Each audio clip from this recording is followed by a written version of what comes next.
이번 강좌는 역시 용도 지역이 지정됨에 따라서 행위 제한에 대한 연장선상이라는 걸 잘 아시면 되겠습니다.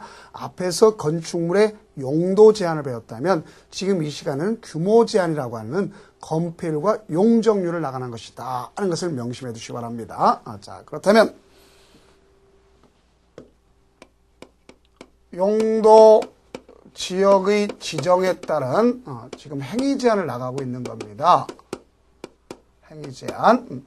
앞서 얘기했던 것처럼 행위 제한할 때는 근거가 있어야 된다. 있고 근거는 대통령령이 있다. 지금 여기를 배운 거고 그 다음 개별법은 아직 안 배웠습니다. 그래서 이게 중요한 거고 나아가서는 그럼 이제 대통령령에서 보게 되면 자 이것이 국토의 계획 및 인후법률로서 거기 나타난 별표 규정을 얘기하는 거구나 하는 것을 아시면 되겠어요.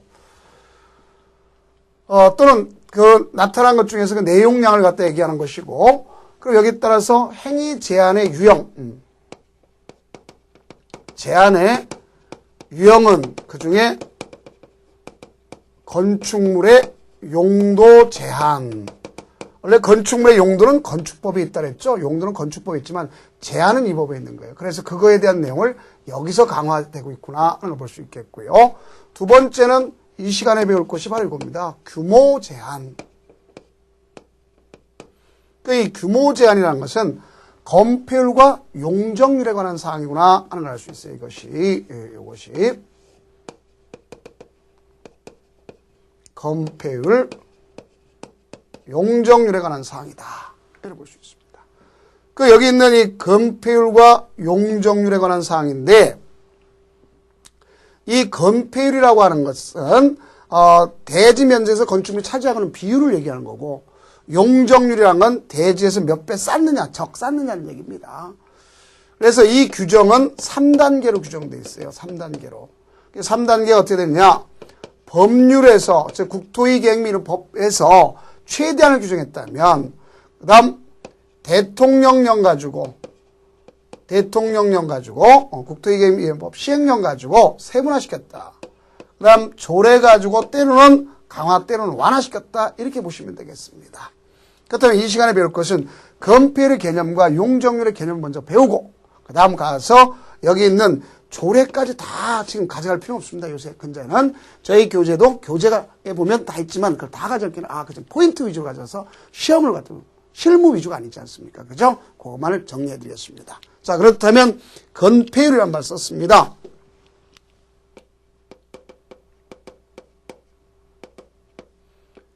여기 건폐율이란 말은 말 그대로 보면 건축물에 의해서 가리는 비율을 얘기하는 거예요. 뭐가? 대지가 건물지 가리는 비율. 이거는 건물을 짓는 땅을 대지라고 하고 그 대지의 면적을 대지면적이라고. 대지면적 토지 면적과 같을 수도 있지만 다를 수가 있는 겁니다. 그럼 대지 면적에 대한 건축 면적 비율을 백분율로 나타난 거죠. 자, 만약에 여기가 땅이 있다. 그럼 이것이 1000제곱미터의 땅이다. 근데 서울시가 만약에 건폐율을 갖다 50%를 정했다. 그러면 여기다 집을 짓는다면 외벽이 있을 거 아닙니까? 그렇죠? 이 외벽이 있다면 이 외벽에 중심선이 있을 거예요. 그럼 제가 지금 빨간 칠한 요 부분이 바로 건축 면적이고 그 건축 면적이 500제곱미터가 되는 겁니다. 500제곱미터. 그러면 1000에 500제곱미터가 50% 나오는 거 아닙니까? 그렇죠? 이게 바로 건폐율에서 건물이 가리는 율. 그렇다면 결국 반대로 생각한다면 이 빨간 거와 바깥의 대지 사이에 공지 확보가 목적인 거예요. 빈 공간. 공지를 확보하게 된 이유는 뭐 때문에 하는 거냐 보시면 되겠죠. 그 이유가 중요한 것은 바로 요거 포인트입니다. 자, 공지 확보한 것은 통풍, 채광, 위생 이것 때문에 그렇고 연소 차단 방지가 목적이다. 이렇게 볼 수가 있습니다. 그래서 요 내용이 대표적이다 하는 것이 균형을 하면 되겠고요. 반대로 이제 용적률에 관한 사항을 먼저 설명한다면, 우리 교재는 또 뒤에서 있겠지만 미리 설명하겠습니다. 그러면 용적률이다 그래놨지 않습니까? 이거는 적자라는 건 뭐를 갖다면 쌓는다, 쌓다 이런 뜻입니다. 쌓는 비율이란 얘기죠. 이것도 보면 역시 대지 면적에서 건축물의 연면적 비율을 얘기하는 거예요. 그래서 대지 면적에서 건축 연면적 비율, 이걸 갖다가 뭐라고 할 수 있냐면, 쌓는 거. 그럼, 자, 여기 서울시의 경우가 만약에 이 지역에 용적률이 300%다. 그럼 대지가 1000이다. 그러면 앞에서 건폐율이 50%라면 여기가 500이랬죠? 그러면 여기를 500씩 이 대지 안에 쌓는다면 여기 1000에 3배 쌓는다는 거니까 3000제곱미터까지 쌓는다는 거 아닙니까? 그러면 결국 그 얘기는 여기 봐요. 3000을 갖다가 500씩 싸면 똑같이 바닥면 똑같이 산다면 5, 6, 30, 6층까지 올라갈 수 있다는 얘기고, 그걸 반대로 가면 자 300 나누기 50해도 6층이 나오는 거 아닙니까? 5, 6, 30. 그러니까 결국 용적률은 결국 건폐율과 같이 해서 규모를 제한하는구나 하는 걸 알 수 있는 거예요. 뭐를 제한한다? 규모를 규제하는 것이구나. 이렇게 보시면 되겠습니다. 그 내용이 바로 용적률의 개념이다. 볼 수 있습니다.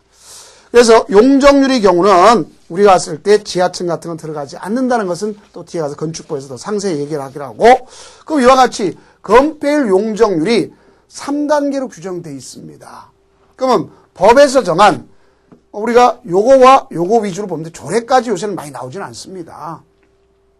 그래서 우리는 전체적으로 보면 다 하나하나 일일이 훑어가는 것보다 이 위주로 공부하면 되겠어요.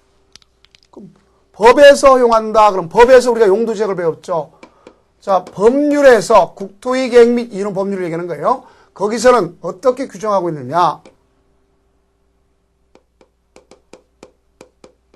도시지역은 주거지역, 상업지역, 공업지역, 녹지지역으로 나눴죠. 그 다음 관리지역은 보전관리지역, 생산관리지역, 계획관리지역으로 나눴죠. 다음 농림지역 있죠. 그 다음은 자연, 환경, 보전 지역이 있습니다. 이렇게 되는 걸 알 수 있어요. 그러면 이와 같이 4가지가 있는데 7가지가 되는 것과 2가지니까 9가지 된다 해서 아까 4와 9 그래놨지 않습니까? 그게 법에서 허용하는 거죠. 그 법에서 자 하나는 건폐율을 갖다 봅시다. 건폐율 앞에서 얘기했던 건폐율. 그럼 건폐율이란 건 대지 면적의 건축물이 차지하는 비율. 그렇죠? 그러면 그런 내용은 여러분 교재 자체로 보면 제가 건폐율 따로 용적률 따로 나눴지만 그걸 같이 통합해서 보시면 되겠습니다. 자, 이렇게 정리하면 되네요. 건폐율의 경우는 주거지역과 상업지역, 공업지역, 그래서 도시지역 안을 기준점으로 해서 나눈 거와 도시지역 밖을 기준점으로 해서 나눠보자고요. 그럼 이거는 얼마냐? 70, 90, 70, 20입니다. 다음 용적률의 경우는 어떻게 될 건가? 용적률의 경우는 500, 주거지역이 500, 상업지역이 1500, 그 다음 공업지역이 400, 그 다음 녹지지역이 원칙적으로 100 이렇게 되는 겁니다. 그래서 1500짜리 양쪽에 500이 있는 거나 마찬가지고, 다음 도시지역 밖의 경우는 같지만 얘만 조심하면 돼요. 계획관리지역만 조심하면 됩니다. 왜? 계획관리지역은 언젠간 도시지역에 편입될 수 있는 곳 아닙니까? 그래서 다른 데보다 좀 커야 되는 겁니다. 또 거기다 인센티브를 줄 수도 있어요. 그러면 도시지역 밖은 얼마냐? 요거는 20, 20, 20, 20입니다. 다음 용적률은 80, 80, 80, 80이 돼요. 그럼 룰은 바깥에는 똑같네요. 그래서 도시역 밖의 경우는 4층을 넘을 수 없도록 바닥면에 갔다면, 그렇죠? 80 나누기 2 하니까 2, 4, 8, 4층을 넘을 수 없는 거 아닙니까? 그렇게 생각하시면 되겠고. 그 다음, 여기는 계획관리적은 40이요. 용적률은 80에서 100입니다. 그러니까 20이 더 많네요. 그래서, 계백, 객사. 이렇게 생각하면 되겠죠. 그 다음, 여러분들 봐봐요. 이거.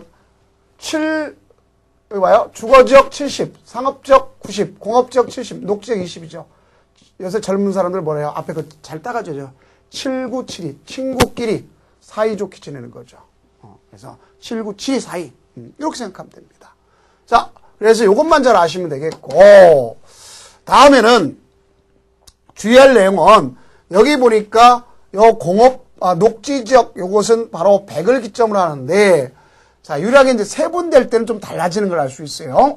그 다음, 계획관리적은 잘 좀 알아서 계백객사라고 좀 안 좋은 게 아니라 어쨌든 황산벌에 돌아가셨기 때문에 그렇게 표현을 하고 여러분들 공부하기 위해서 하는 거지 다른 뜻을 하는 게 아닙니다.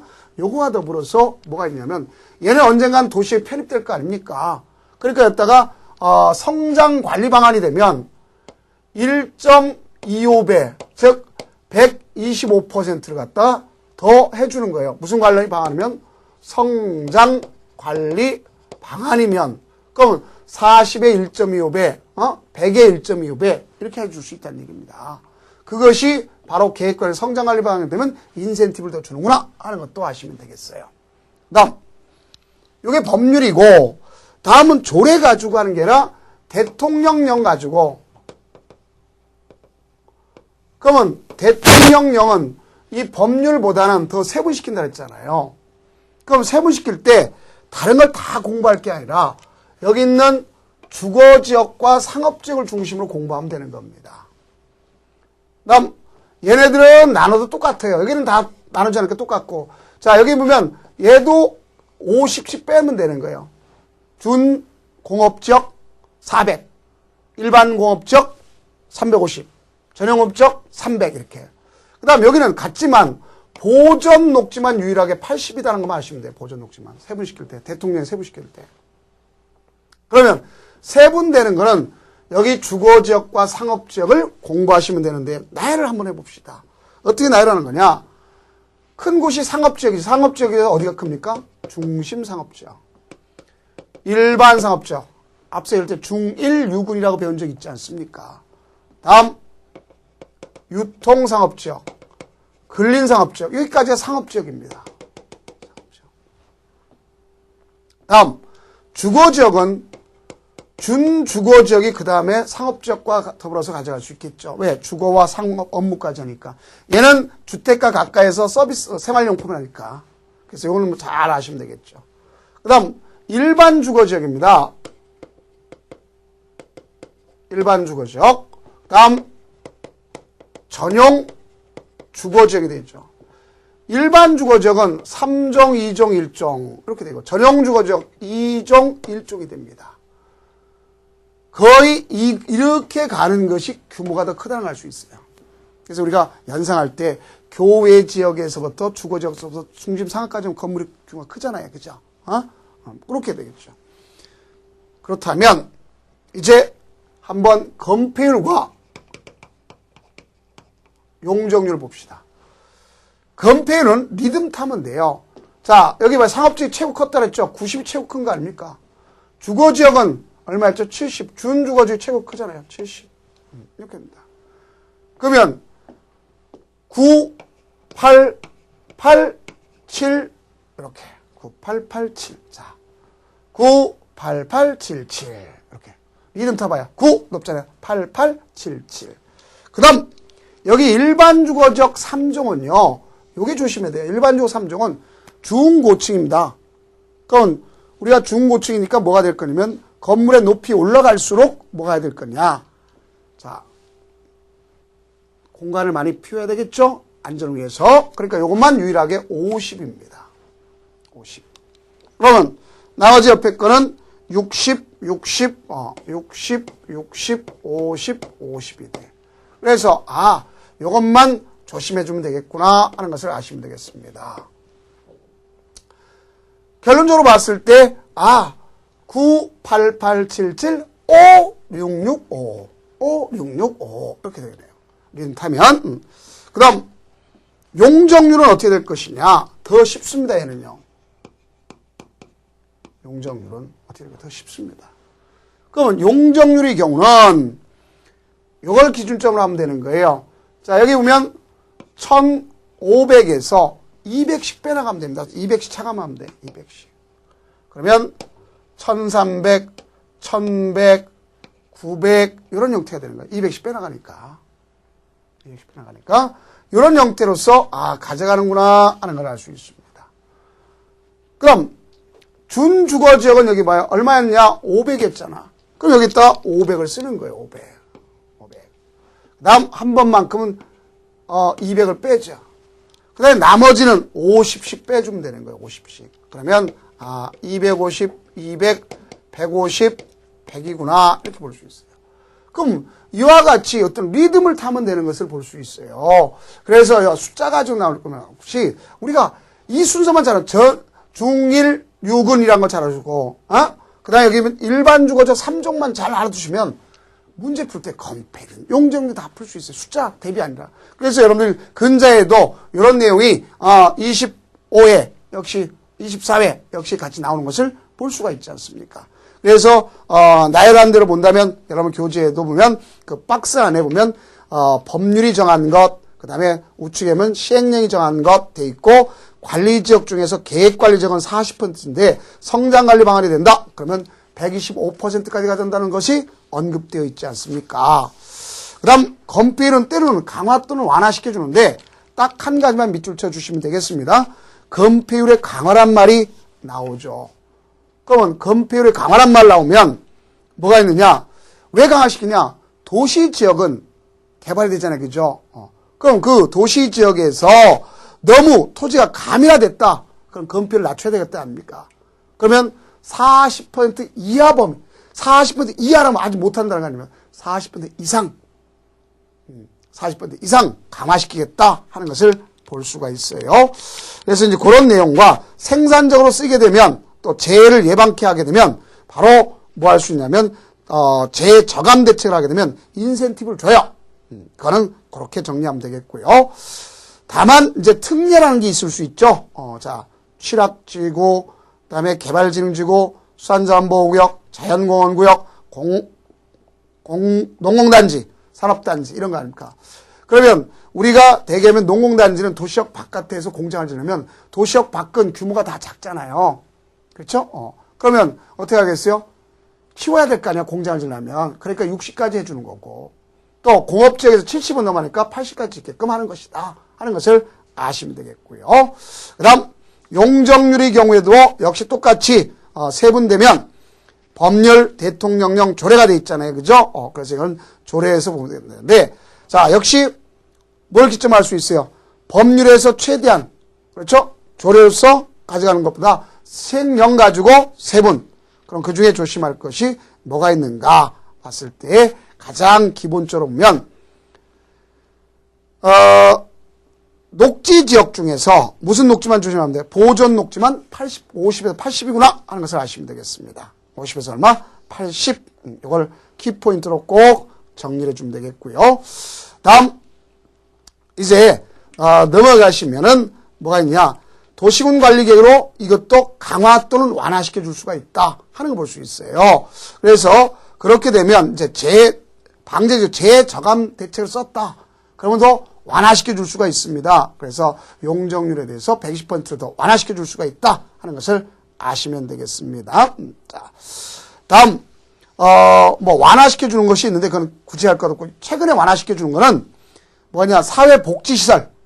그래서 기부 체납했다. 그러면 완화시켜 준다 하는 걸 보시면 돼요. 그 다음에 이제 마지막 관점에서 보게 되면 뭐가 있느냐? 자, 지금 보니까 용도 지역에 따라서 건폐율 용적률에 대한 뭐가 달라졌습니까? 규모가 달라졌잖아요. 그러면 대한민국 땅덩어리는 용도 지역이 다 지정됐다고 볼 수 있어요, 없어요? 없는 데도 있지 않습니까? 그래서 그것 때문에 용도 지역의 미지정 또는 미세분에 따른 행위 제한이란 말이 있어요, 없어요? 있죠. 그럼 여러분들 봐봐요. 대한민국 땅덩어리 갖다 보니까, 자, 이쪽으로 갑시다. 도시지역, 관리지역, 농림지역, 자연환경보전지역, 이 안에, 크게 보면 4가지 안에 속해야 될 거 아니에요, 4가지 안에. 그런데 만약에 4가지 안에 것이 지정되지 아니했다면 어디 걸 따라갈 거냐? 그러면 가장 행위를 못하게 하는 자연환경보전지역 걸 따라가야 되는 겁니다. 자연환경보전지역. 그럼 자연환경보전지역에는 건축 제한 또는 건폐율, 용적률을 따라가야 되는 걸 볼 수 있어요. 그러면 우리가 자연환경보전지역 건폐율 얼마죠? 20. 용적률 얼마야? 80. 왜? 건축을 할 때는 이미 배웠죠. 농어가 주택으로서의 단독주택, 그 다음에 초등학교뿐이 못 짓는다고 배웠잖아요. 그걸 배우는 거고. 그 다음 두 번째는 지정은 됐어요. 도시지역, 관리지역, 농림지역, 자연환경 됐지만 그중에 도시지역인데 이렇게 주거지역, 상업지역, 공업지역 이렇게 세분되지 않았어. 도시지역인데. 그러면 공유수면을 매립해가지고 보니까 인접지역이 도시지역이야. 아, 근데 그것이 도시지역으로 고시했는데 아직까지 도시지역 중에서 주거지역, 상업지역, 공업지역이 되지 않을 수도 있어요, 없어요? 있죠. 그럴 때는 어디 걸 따라가냐? 녹지지역 중에 가장 최고 못하는 보전 녹지 걸 따라가야 되는 거예요. 어디 거? 보전 녹지 걸 따라간다 하는 걸 아시면 되겠습니다. 보전 녹지. 자, 그래서 보전 녹지에 대한 것을 따져가는 거니까 건폐율 20, 용적률은 80까지 가질 수 있는 거다 하는 걸 볼 수 있겠고요. 다음 관리지역으로 지정은 됐지만 세분되지 않았어요. 그럼 계획관리지역 따라가면 개발하는 거지 않습니까? 그러니까 우리가 어디 걸 따라하면 보전관리지역 걸 따라하는 거예요. 그럼 보전관리지역은 건폐율 20, 용적률 80 이런 형태가 되는 것이다 볼 수 있습니다. 그 다음 그럼 여러분들 우리가 봤을 때 보전관리지역이나 생산관리지역 안에서도 건축 제한이 나타나는 경우가 있을 수 있다 없다? 있다. 그럴 경우는 어떻게 되어질 거냐 하는 걸 봐줘야 되겠죠. 그럼 이제 지금까지가 우리가 정리해 본 것이 바로 뭐야 되면 용도 지역이 지정됐을 때의 행위 제한 중에서 규모 제한에 대한 내용을 나간 것을 볼 수가 있습니다. 자, 그렇다면 이제는 요거를 갖다가 보다 더 부연 설명하기 위한 것이 바로 뭐라고 볼 수 있냐면 얘네들 기능을 보완해 주기 위해서 나온 것이 바로 뭐라고 볼 수 있다? 용도 지구라고 하는 걸 볼 수 있어요. 뭐라고 할 수 있다? 용도 지구 이걸 볼 수 있습니다. 그래서 이제는 용도 지구에 대한 내용을 나가도록 하겠습니다. 자, 그렇다면 용도 지구라는 말은 용도 지역의 기능을 뭐 해주기 위해서 나온 거예요? 보완해 주기 위해서 나온 것이구나 하는 것을 꼭 명심해 두시면 되겠습니다. 그래서 용도 지역의 기능을 보완해 주셔서 나온 것이 용도 지구다. 자, 용도 지구입니다. 그럼 우리 이 용도 지구는 용도 지역의 기능을 갖다가 보완해 주는 것이라고 그랬지 않습니까? 그때그때 필요에 따라서 정하는 거예요. 그 이 용도 지구도 뭐로 정하는 거냐? 도시군 관리 계획으로 결정하는 겁니다. 그 결국 입안 결정 고시를 통해서 결정하는 거구나 하는 걸 알 수 있어요. 그것이 바로 용도 지구라는 걸 여러분들이 이해하시면 됩니다. 그 용도 지구는 도시군 입안 결정 고시를 통해서 몇 가지가 되는 거냐? 그러면 얘는 10개가 나옵니다. 10개. 10개. 그래서 그 10개가 경관지구서부터 특정 용도 제한지구까지 나와요. 그 순서를 갖다 우리가 무시해버리고 이런 형태로 공부해도 늦지는 않습니다. 그래서 취, 한, 고, 경, 미, 방, 보, 시, 개. 그러면 취한 고경미방 보시게 그러면 분명히 화가 날 겁니다. 그래서 이렇게 나름대로 재치껏 공부해도 상관없습니다. 자, 그럼 이건 우리가 세워보나 안 세워보나 10개예요. 그러면 여기 보면 제일 먼저 나와 있는 것이 무슨 지구냐 봤을 때 경관지구라 했어요. 경관지구는 자연경관 같은 것으로서의 경관을 보호하기 위해서 나타난 것입니다. 자, 그걸 갖다 보시면 되겠고, 그 다음 두 번째는 미관지구가 있습니다. 자, 무슨 지구? 미관지구. 그래서 미관지구란 건 미관을 유지하기 위해서 나타난 지구구나 하는 것을 알 수 있습니다. 고냉이 거기고요. 그 다음 고도지구가 있죠.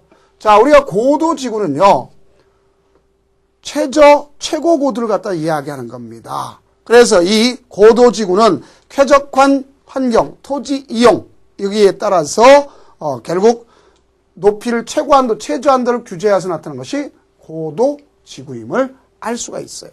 그 다음 보존지구가 있습니다. 자, 저랑 공부할 때는요, 저도 잘 못하지만 쫀을 영어로다 씁시다. 그냥 쫀 이렇게 말되는 대로. 그래서 보존지구는 어떤 시설이 있는, 대상이 있는 지역을 갖다 기준점을 하는구나 하는 걸 아시면 돼요. 그래서 보존지구라는 건 문화재, 중요시설물, 또 생태계 보존 가치가 큰 지역의 보존, 지역을 보호하고 보존하기 위해서 가진다. 지역존 이렇게 생각하면 되겠죠. 자, 다음은 시설보호지구가 있어요. 시설보호지구. 이 시설보호지구는 그 시설의 기능을 보호해주기 위한 것이다. 볼 수 있어요. 그래서 시설보호지구 같은 학교, 공영, 항만, 공항의 또 업무 기능, 항공기 안전을 위해서 나타나는 것을 시설보호지구라고 하는 것이고요. 다음 취락지구가 있습니다. 취락지구도 나눠집니다만 취락이라고 하는 것은 여러분들이 뭐를 기준점으로 할 거냐 하는 거 알아야 되죠. 여기는 다른 거와 달리 종속관계 있어요. 도시지역 중에 주거지역, 상업지역, 공업지역 취락지구가 없어요. 녹지지역, 관리지역, 농림지역, 자연환경보전지역, 개발제한구역, 도시자연구역에서 정비하기 위한 거 좋은 소리입니다. 이거는요. 취락지구라는 것 자체가 좋은 것이고, 그 다음 개발진흥지구가 있어요. 개발진흥지구라고 하는 경우는 어떤 기능별로 주거기능, 상업기능, 업무, 알겠죠? 유통, 관광, 휴양기능 이런 걸 집중 개발 정비하기 위해서 나타나는 것이다. 그래서 개발 정비할 때는 잘하자 우스갯소리죠. 지구단위 계획과 가장 밀접한 관련 있는 곳이 바로 그거다 하는 것을 알 수가 있습니다. 자, 그 다음에 뭐가 있냐면 방화지구. 이거는 유일하게 화재만을 갖다가 방지하기 위한 무슨 지구가 있다? 방화지구가 있다. 알 수 있어요. 무슨 지구? 방화지구. 이렇게 됩니다. 그래서 이거는 화재를 예방하기 위해서 나온 것이고, 거기에 비해서 이제 뭐가 있냐면 방제지구가 있습니다.